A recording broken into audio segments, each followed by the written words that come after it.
আজকে আমরা আলোচনা করব যে আমেরিকার যে দাদাগিরি ভারতের উপরে, সেটা কি ভারতের বিদেশ নীতির জন্যই কি এই জিনিসটা হয়ে দাঁড়িয়েছে যে তারা দাদাগিরি করে যেতে পারছে? হ্যাঁ, দ্বিতীয়বারের জন্য ট্রাম্প আমেরিকার প্রেসিডেন্ট হওয়ার পর থেকেই একটা সারা পৃথিবী জুড়ে একটা অশান্ত পরিবেশ তৈরি হয়েছে। এবং সবচেয়ে বড় যেটা হয়েছে যে ভারতকে মানে বিশ্বের কাছে অনেকটা ছোট করে দিয়েছে। কারণ আপনারা জানেন যে উনি প্রথমেই চার্জ নিয়ে যখন দ্বিতীয়বারের জন্য হলেন, উনি প্রথম কাজ করলেন যে বিদেশে যারা ঢুকেছে, ওদের দেশে বিদেশ থেকে যারা ঢুকেছে, যাদের কোনো ডকুমেন্ট নেই বা কিছু নেই বা এরকম নেই, উনি হুমকি দেওয়া শুরু করলেন যে তাদেরকে সব পাঠিয়ে দেওয়া হবে, তাদেরকে সব করে দেওয়া হবে, এই করে দেওয়া হবে, ওই করে দেওয়া হবে। এবং আমার একটা জিনিস দেখে খুবই খারাপ লাগছিল যে একটা প্রেস কনফারেন্স করছিলেন ওখানে প্রেসিডেন্ট ট্রাম্প, এবং ভারতের বিদেশমন্ত্রী ওখানে বসা ছিলেন অ্যালং উইথ আদার ডিগনিটারিজ। এবং ওখানে স্পিচের মধ্যে এমনভাবে নাম না নিয়ে ভারতকে এমনভাবে একটা ইন্ডিকেশন দিল, এটা ভারতীয় হিসাবে খুবই কষ্ট লেগেছিল মনে, যে এইভাবে বলছে।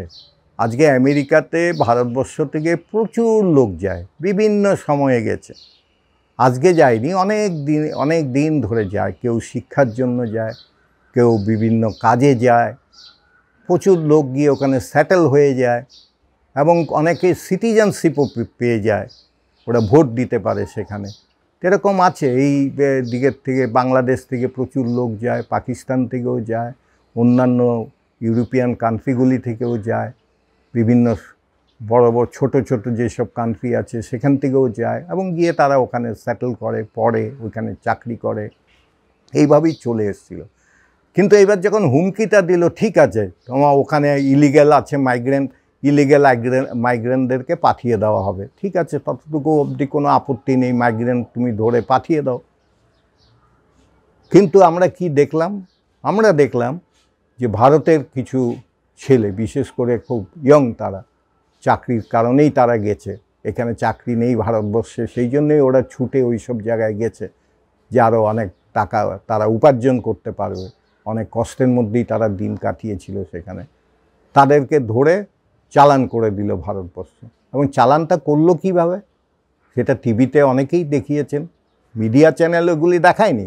ভারতের যেই সব চ্যানেল আছে তারা একটা শর্ট আপনি দেখাতে পারবেন না যে যারা যখন ল্যান্ড করেছে সেই ছবি, বা ল্যান্ড করে তারা যখন আসলো সেই ছবি, এগুলি কিন্তু কোনো ন্যাশনাল মিডিয়া কিন্তু দেখায়নি, কারণ তারা দেখাবে না এইসব।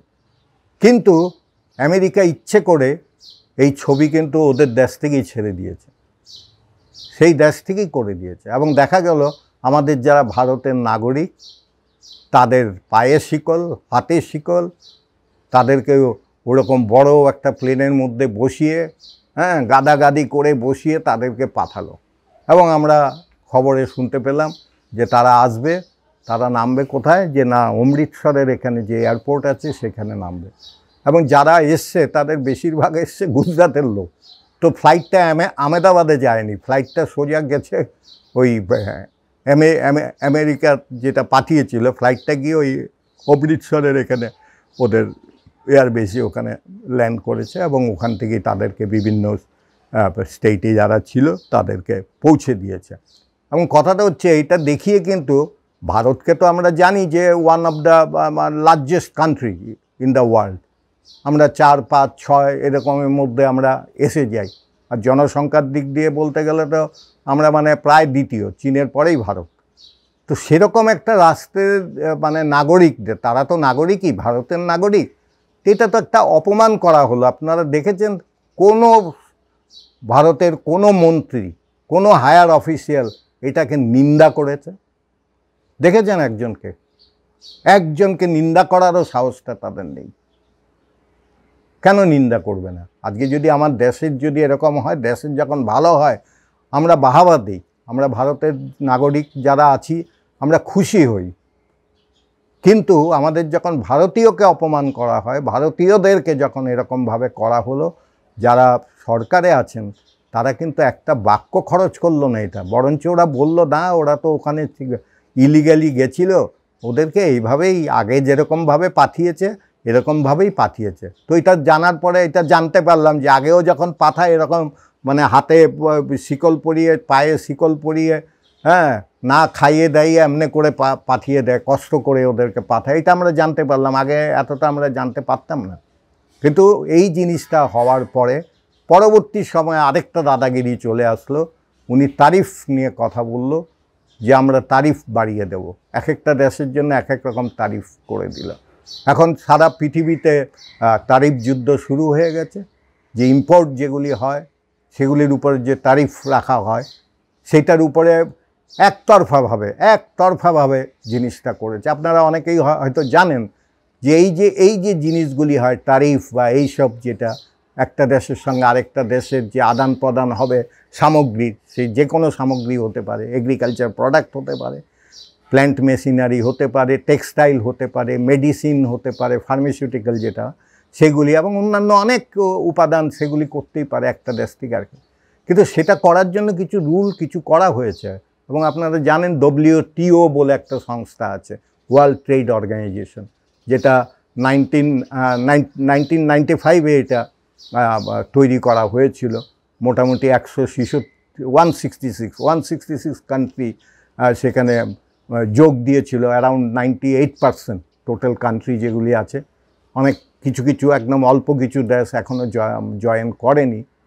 তো এই কান্ট্রিগুলি নিয়েই এইটা একটা অর্গানাইজেশন, এবং এখানে বসেই সব ট্রেড বা যেগুলি হয় সেগুলি নীতিগুলি নির্ধারণ করা হয়, যে একতরফাভাবে আমি করতে পারবো না। মনে করুন একটা দেশে তেল উৎপাদন হয়, এবং এমন অনেক দেশ আছে যেখানে তেল উৎপাদনই হয় না। তার মানে কি তাকে তেল পাঠাবে না কেউ? তাকে তো পাঠাতে হবে, সেটার যে মূল্য দিয়ে সে কিনবে। কিন্তু আমি যদি ঠিক করে নেই আমি এমন তারিফ করে দেব, সেখানে করতেই পারবে না। তো এই যে জিনিসগুলি যে আরম্ভ করেছে আমেরিকা, যেটা আরম্ভ করেছে, সেখানে ভারত কিন্তু মোটামুটি চুপ।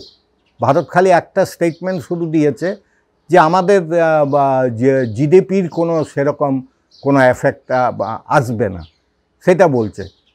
কিন্তু প্রশ্নটা হচ্ছে জিডিপির কিছু হবে না, সেটা কিন্তু আমরা এখন বুঝতে পারবো না, আমরা কিছুদিন পরে বুঝবো। একটা বছর গেলে পরে আমরা বুঝতে পারবো এটার এফেক্ট ভারতবর্ষে কিভাবে পড়তে পারে। এখন দেখা যাচ্ছে যে একটা স্টেটমেন্ট বেরিয়েছে, হয়তো আপনারা অনেকে জেনেছেন ইতিমধ্যে, যে আমাদের বিদেশমন্ত্রী গেছিলেন আমেরিকায়। তো ওখানে কথাবার্তা হয়েছে, এবং আমেরিকার যারা অফিসিয়াল ওখানে আছে, একটা প্রেস কনফারেন্সে তারা বলছে যে ভারতের সঙ্গে আমাদের একটা আলোচনা হয়ে গেছে, ওরা কিছু আইটেমে ওরা একটু কমিয়ে দেবে এরকম বলেছে, ওরা স্টেটমেন্ট দিয়ে দিয়েছে। কিন্তু ভারতের লোকরা কিন্তু জানতে পারলো না যে এটা কিসের কথা বলছে, কি সেক্টরের কথা বলছে। এবং এটা মোটামুটি এটা বোঝা গেছে যে এগ্রিকালচার সেক্টরের কথা বলছে। এগ্রিকালচার সেক্টরের উপরে মানে ভারত মানে ইনডাইরেক্টলি ভারত বলে এসেছে যে না ঠিক আছে, আমরাও তারিফের এটা একটু কমিয়ে দেব, এই করে নেব।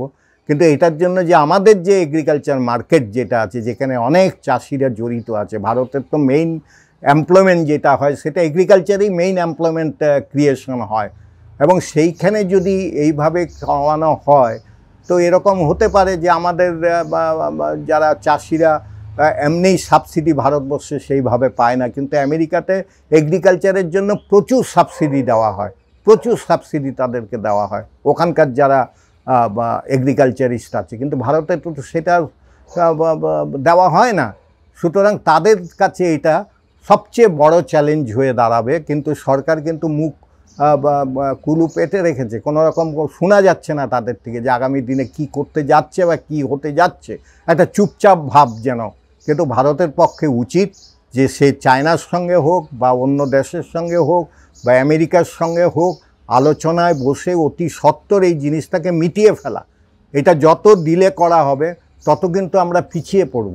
কারণ চায়নাও কিন্তু একটা বড় খেলোয়াড় এতে। চায়নাও কিন্তু পাল্টা আমেরিকাকে দিচ্ছে। সুতরাং ভারতেরও কিন্তু একটা বিদেশ নীতিকে একটা স্ট্যান্ড নেওয়া উচিত, কারণ ভারতের বিদেশ নীতি আজকে যদি আপনারা ভারতের সারাউন্ডিংস আপনি কান্ট্রিগুলি দেখবেন, কারোর সঙ্গে কিন্তু ভারতের রিলেশন খুব একটা ভালো না।